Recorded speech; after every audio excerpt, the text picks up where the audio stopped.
हमारा topic probability का चल रहा है। प्रोबेबिलिटी में हमने सबसे पहले क्या किया था जी, डाइस किया था और कॉइन किए थे। आज हमने करना है, हमारे पास तीन टॉपिक्स के ऊपर मैक्सिमम क्वेश्चन आते हैं, डाइस पे, कॉइन पे और प्लेइंग कार्ड्स पे।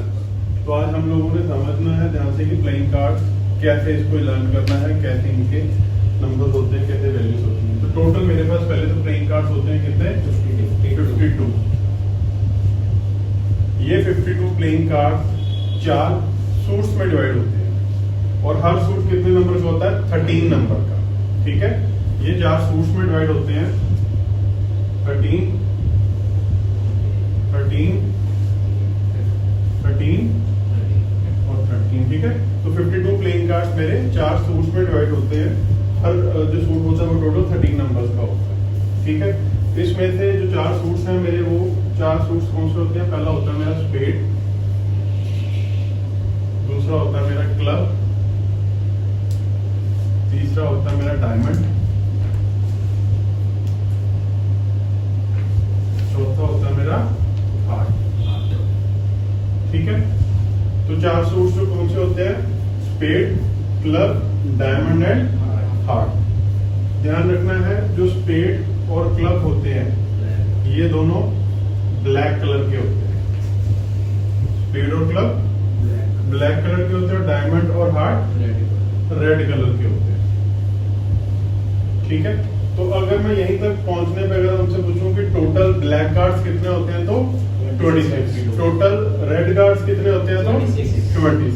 ठीक है जी। स्पेड के टोटल कितने कार्ड्स होते हैं? 13। क्लब के टोटल कार्ड्स कितने होते हैं? 13। डायमंड के कितने होते हैं? 13।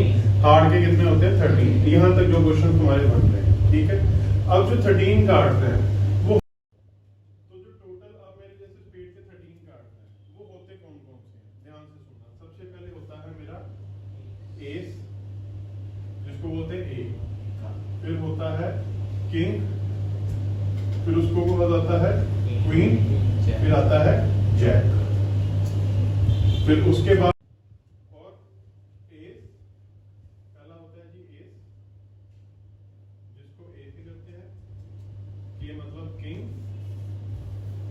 क्यों मतलब क्वीन, जे मतलब जैक। ठीक है, ये हो गए मेरे 13 में से 4 कार्ड। उसके अलावा कौन से बनते हैं? 2, 3, 4, 5, 6, 7, 8, 9, 10। ठीक है, 2, 3, 4, 5, 6, 7, 8, 9। तो कितने कार्ड हो गए टोटल? ये नंबर के कार्ड होते हैं मेरे पास। 1, 2, 3, 4, 5, 6, 7, 8, 9, 10, 11, 12, 13। तो टोटल एक सूट के अंदर जो 13 कार्ड होते हैं वो कौन कौन से होते हैं जी? सबसे पहले होता है ए, जिसको एस बोलते हैं, फिर के, किंग, क्यू, क्वीन, जे, जैक, और उसके अलावा नंबर होते हैं 2 to लेके 10 तक। तो इन सब का टोटल कितना बना? 13 कार्ड्स। क्लियर जी? यही सेट पूरा क्लब में भी होता है, डायमंड में भी होता है और हार्ट में भी होता है। ठीक है, बच्चों को कंफ्यूजन किसमें होती है? स्पेड, क्लब, डायमंड, हार्ट, ये 4 सूट्स हैं जिनके अंदर 13 कार्ड है। उनका पार्ट है ए, के, क्यू और जे, जिसको बोलते हैं एस, किंग, क्वीन और जैक। तो यही सेट 13 का इसमें भी होगा, क्लब में भी होगा, डायमंड में भी होगा और हार्ट में भी होगा। 4 ही विन होते, 4 जैक और 4 ही 4। तो इसका मतलब क्या हुआ? 4 हमारे पास ए होते हैं टोटल, 4 के होते, 4 के होते, 4 जे, 4 ही 2 होता है, चाहे 4 ही 3, और ऐसे ही सारे मेरे पास जितने भी कार्ड्स हैं एक नंबर के कितने कितने होते हैं? 4। अब उस 4 में से 2 होते हैं ब्लैक कलर के और 2 होते हैं रेड कलर के। यहां तक कोई डाउट? क्लियर? पूरा प्लेइंग कार्ड्स का कंसेप्ट क्लियर। अब अगला क्वेश्चन जो पेपर में आता है, याद रखना है, ये जो 3 होते हैं किंग, क्वीन और जैक, एस नहीं, एस को छोड़ के जो 3 कार्ड होते हैं किंग, क्वीन और जैक, इनको बोलते हैं फेस कार्ड्स। इनको बोलते हैं फेस कार्ड्स। तो that means total playing cards के अंदर मेरे फेस कार्ड्स कितने हुए? 12। 3, 6, 9, 12। तो हर एक में 3 हुए, तो 4 into 3, 12 मेरे फेस कार्ड हुए थे। अब कोई डाउट किसी एक भी पोर्शन के ऊपर तो मुझसे पूछो। बंद कर दे। तो अब कुछ क्वेश्चनिंग की प्रैक्टिस करते हैं। सपोज करो अगर मैं आपसे पूछ लूं कि total probability of heart cards तो प्रोबेबिलिटी ऑफ हार्ट के कार्ड्स कितनी होगी जी बताओ? 52 13/52। क्यों? क्योंकि नीचे आती है टोटल नंबर ऑफ आउटकम्स, वो कितनी है 52 कार्ड, और जो रिक्वायर्ड आउटकम है वो कितने कार्ड्स हैं हार्ट के? अगर मैं आपसे पूछ लूं प्रोबेबिलिटी ऑफ फेस कार्ड्स 12/52, अगर मैं आपसे पूछ लूं probability of red face cards, 4/52 probability of red face cards, ये भी रेड है 6/52 और ये भी रेड है, तो 6/52। अगर मैं आपसे पूछ लूं प्रोबेबिलिटी ऑफ एस 4/52, अगर मैं पूछ लूं probability of black ace, 2/52 probability of spade and club combined 26/52 मतलब 1/2। ठीक है, तो ये सारे क्वेश्चन इस प्लेइंग कार्ड के ऊपर बनते हैं।